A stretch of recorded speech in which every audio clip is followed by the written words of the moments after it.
On ne produit pas pour le moment le soja au Sénégal. Il y a quelques producteurs du Sud quand même qui l'expérimentent. Mais moi, je cours derrière le soja depuis 2009 à travers une farine nutritionnelle que j'ai fait, mais c'était pas facile de l'avoir.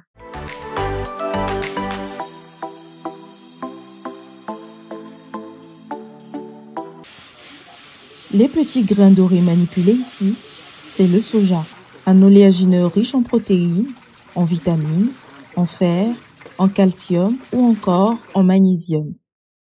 Il jouit d'une polyvalence culinaire, d'autant plus qu'il peut être utilisé sous forme de lait, tofu, fromage, viande, farine, etc. Le soja, nous savons tous que c'est une culture d'une qualité nutritionnelle très importante, mais qui n'est pas très bien connue en Afrique, particulièrement en Afrique de l'Ouest. Sa demande au niveau mondial est très énorme et que l'Afrique de l'Ouest doit prendre sa part de marché.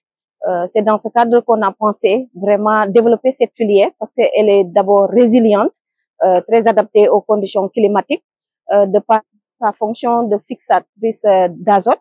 Donc, c'est une culture qui peut restaurer nos sols et aussi nous permettre de limiter l'apport d'engrais.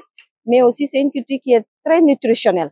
Il a des teneurs en protéines très énormes et des protéines qui sont vraiment semblables aux protéines de la viande. Donc, c'est une viande végétale. En Afrique de l'Ouest, où la nutrition est fragilisée chez les enfants, de nombreuses voix estiment que le soja pourrait aider à y remédier. Toutefois, il faut maîtriser les méthodes et les bonnes pratiques favorisant l'élimination des facteurs antinutritionnels. C'est ce qui justifie la tenue d'une formation regroupant des ambassadrices du soja à l'Institut togolais de recherche agronomique ITRA du 19 au 23 mai 2025 avec les facilitations du projet Soja Afrique de l'Ouest et du Centre financé par la Banque mondiale à travers le CORAF. Le soja, c'est une spéculation qui est très nutritive. Mais en même temps, si nous prenons les graines de soja, c'est des graines qui contiennent également des facteurs antinutritionnels. Alors, qu'est-ce qu'il faut? Avant de consommer le soja, il faut toujours le transformer. Et c'est maintenant comment le transformer pour éliminer les facteurs antinutritionnels qui est très important. Et durant cette semaine, nous avons eu à travailler sur tous ces aspects-là, comment éliminer les facteurs antinutritionnels afin que le soja, qui est une graine, en même temps très nutritive pour l'alimentation humaine et également pour l'alimentation animale, comment est-ce qu'on peut transformer ça pour que les hommes puissent vraiment en profiter.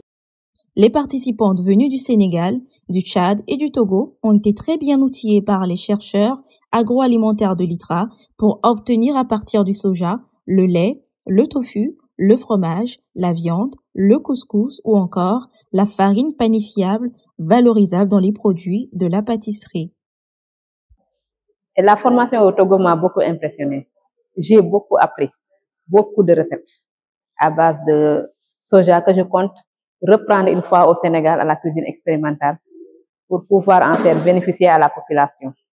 Je crois que je joue le rôle d'ambassadrice pour le soja. Tout ce que j'ai appris, j'étais même étonnée que le soja peut être transformé en tous ces produits. Donc, mon rôle ici, c'est d'aller vulgariser ça au niveau des transformatrices locales et aussi la sensibilisation pour que les gens sachent que le soja, c'est un produit qui est très important et qui est vraiment nutritif. Je voudrais remercier sincèrement l'ITRA, le CORAF et la Banque mondiale de nous avoir associés à cette formation. Nous avons appris plein de choses, les cakes de soja, les amuse-gueules, le lait de soja et surtout ce qui m'a tellement plu, c'est le couscous de soja qui va nous permettre au moins de varier les nourritures à la maison pour les enfants parce que les enfants sont fatigués de manger la pâte et autres, mais avec le couscous de soja, nous pouvons varier des nourritures de temps en temps aux enfants.